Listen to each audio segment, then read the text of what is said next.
మేమంతా మోదీ బీజేపీ న్యాయం జరుగుతుందని చెప్పి విశ్వసిస్తున్నారు కాబట్టి ఈరోజు మరి కృష్ణమోహన్ గారి చేరిక కూడా అది బలాన్ని చేకూరుస్తుందని చెప్పి కూడా ఈ సందర్భంగా నేను తెలియజేస్తాను.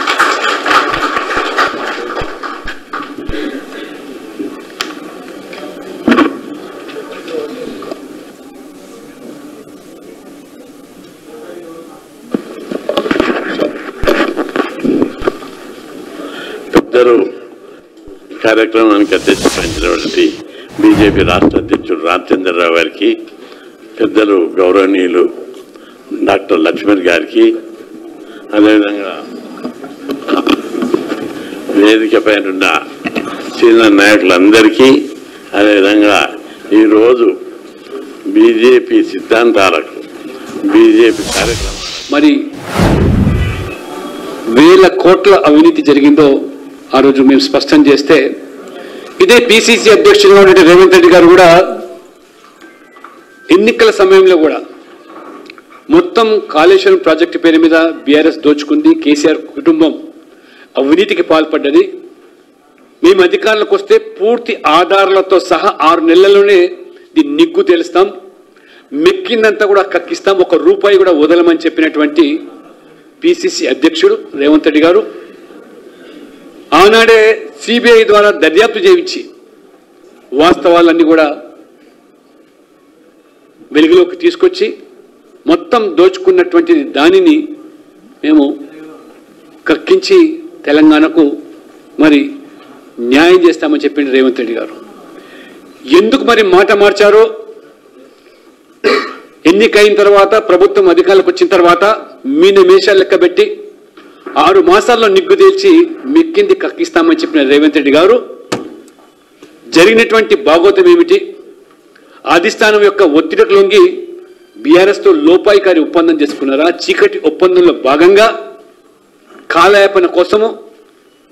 పీసీ ఘోష్ కమిషన్ ఏర్పాటు చేసి ఏ రకంగా వారు సిబిఐ కనుక బీజేపీ డిమాండ్ చేసిన మేరకు దర్యాప్తు కోసం ఆదేశిస్తే సిబిఐ ద్వారా మరి బీజేపీ బీఆర్ఎస్కు మేలు చేస్తుందని చెప్పి తప్పుడు ప్రచారం చేసినట్టు రేవంత్ రెడ్డి గారు ఇవాళ చివరికి తెలంగాణ ప్రజల ఆగ్రహాన్ని, ఆవేశాన్ని ఏ బీఆర్ఎస్ అయితే అవినీతికి పాల్పడ్డదో 10 సంవత్సరాల్లో ఆ కుటుంబం తెలంగాణ సంపద దోచుకున్నదో వారికి ప్రజాస్వామికంగా ప్రజలు శిక్ష వేస్తే మరి అధికారంలోకి వచ్చినటువంటి రేవంత్ రెడ్డి గారు ప్రజల యొక్క తీర్పుకు అనుగుణంగా వ్యవహరించకుండా అధిష్టానం యొక్క ఒత్తిళ్లకు లొంగి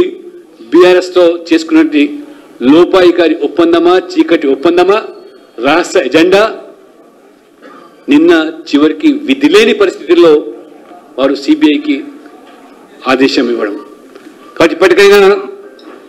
నేను రాష్ట్ర ప్రభుత్వాన్ని డిమాండ్ చేస్తున్నాను, ఈ పీసీ ఘోష్ కమిషన్ పేరు మీద ఉన్నటువంటి రుజువులన్నీ కూడా లేదా నీరు గార్చడానికి మీరు ఈ కమిషన్ వేశారా, లేదా రుజువులన్నీ కూడా గల్లంత చేసేదానికి, మాయం చేసేదానికి కావలసిన గడువునిచ్చారా, సమయంనిచ్చారా గత ప్రభుత్వ అధికారులు కానీ లేదా ఆ ప్రభుత్వం యొక్క పెద్దలకు కానీ. రేవంత్ రెడ్డి గారు ఏమాత్రం కూడా మీకు చిత్తశుద్ధి ఉన్నట్టయితే తెలంగాణ సంపదను దోచుకున్న వాళ్లకు శిక్ష పడాలంటే ప్రభుత్వం అన్ని ఆధారాలతో సహా సిబిఐ ముందుకు రావాల్సిన అవసరం ఉంది. సిబిఐ మీద నెపం నెట్టేసి తప్పించుకునే ప్రయత్నం చేస్తే తెలంగాణ ప్రజలు ఆగ్రహానికి, ఆవేశానికి మీరు బీఆర్ఎస్కి పట్టినటువంటి గతే కాంగ్రెస్కు, రేవంత్ రెడ్డికి పడుతుందని చెప్పి నేను హెచ్చరిస్తున్నాను. మీరు ఏ ఆధారాలు అయితే ఆ రోజు అన్ని ఉన్నాయని చెప్పినట్టు మీరు ఇప్పుడు అధికారులు ఉన్నారు, ప్రభుత్వం మీ చేతుల్లో ఉన్నది, అన్ని ఆధారాలన్నీ కూడా సిబిఐ సంస్థకు మీరు మరి అప్పజెప్పాల్సిన బాధ్యత ఉందని చెప్పి, ఎందుకంటే 38,000 కోట్ల ప్రాజెక్టును మరి ప్రాణాయిత చేయలేని కాదని కాళేశ్వరం పేరు మీద ప్రజలు ఏ రకంగా మోసం చేశారో ఇప్పటికైనా మీరు, ఎందుకంటే అనేక విషయాలు ఆ రోజు ఎన్డీఎస్ఏ కానివ్వండి, కేంద్రం యొక్క సంస్థ చాలా స్పష్టంగా వారు ఆ యొక్క ప్రాజెక్టు విషయంలో సాంకేతికంగా జరిగిన తప్పిదాలను అవినీతి ఏ రకంగా జరిగిందో అవన్నీ కూడా స్పష్టమైన నివేదిక ఇచ్చాయి. విజిలెన్స్ కానీ కాగ్ కానీ అన్ని సంస్థలు కూడా ప్రభుత్వం దృష్టికి తీసుకొచ్చినప్పటికీ కూడా ఈ ప్రభుత్వం సిబిఐకు సంస్థకు దర్యాప్తుకి ఇవ్వకుండా ఏ రకంగా చోద్యం చూశారో, 22 మాసాల సమయం ఎందుకు పట్టిందో ఇవాళ ప్రజలు కూడా అనేకమైన అనుమానాలు వ్యక్తమవుతున్నాయి. కాబట్టి అనుమానాలు పటాపంచలు చేయాలంటే ఇది పూర్తి బాధ్యత ముఖ్యమంత్రి రేవంత్ రెడ్డి గారిది, ఈ ప్రభుత్వాన్ని. అన్ని ఆధారాలు రుజువులు ఈరోజు సిబిఐకి సమర్పించాల్సిన బీజేపీ డిమాండ్ చేస్తూ, రెండో అంశము ఈ 2 రోజుల్లో తేల్చింది ఏమిటంటే బీసీ బిల్లు మరి గతంలో ఉన్నటువంటి 50% పరిమితం ఉన్నటువంటి సుప్రీంకోర్టు ఆదేశాలను మరి ఈరోజు మళ్ళీ 22 మాసాల తర్వాత ఆ యొక్క పంచాయతీరాజ్ యొక్క చట్టంలో ఉన్నటువంటి మార్పును తీసుకొచ్చి 23% నుంచి 42% పెంచేదానికి ఆస్కారం కల్పించిన బిల్లు తర్వాత జియో తీసుకొస్తామని చెప్పడం అయితే ఉందో నిజంగా చాలా ఆశ్చర్యకరంగా, ఏమాత్రం కూడా ఈ ప్రభుత్వానికి ఈ 2 విషయాల్లో చిత్తశుద్ధి లేదని తేటతెల్లమవుతుంది. నిజంగా 42% బీసీలకు రిజర్వేషన్ కల్పించాలనేటువంటి చిత్తశుద్ధి ఉన్నట్టయితే స్థానిక సంస్థల్లో ఈ 22 మాసాలు మీనమేషాలు లెక్క పెట్టాల్సి వస్తుంది. ఇదే బిల్లు ఆ రోజు 6 నెలల లోపల బిల్లు ప్రవేశపెట్టి ఉన్నట్టయితే ఈ పార్టీకి ఎన్నికలు కూడా జరిగి ఉన్నట్టయితే బీసీలకు న్యాయం జరిగి ఉండేది. కానీ ఆ రకంగా కాకుండా ఏ రకంగా మొదటి నుంచి కూడా ద్వంద్వ నీతి, ఒకసారి సర్వే అన్నారు,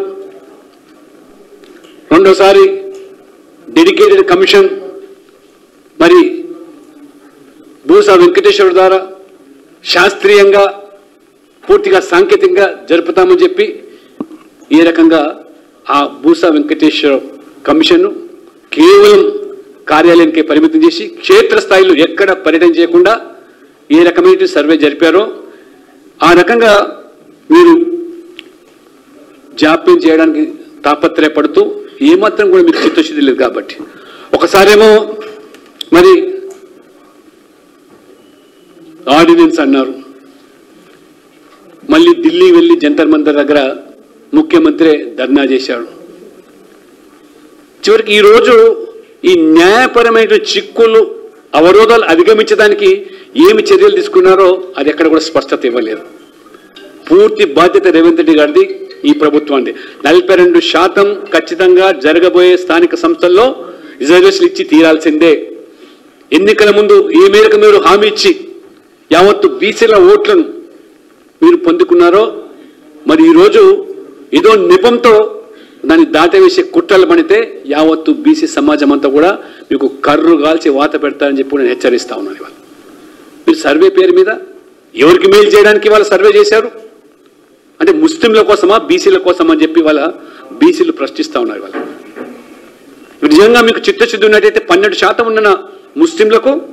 10% ఇవాళ మీ సర్వేలో లెక్కలు తేల్చారంటే గతంలో 51% ఉన్న బీసీలను 46% కుదించి నిన్న ఈ సంచార జాతులు ప్రశ్నిస్తూ ఉన్నారు. మా లెక్కలేమిటి, తెలంగాణలో మా జనాభా ఎంత, ఈ సర్వేలో తేల్చింది ఏమిటి?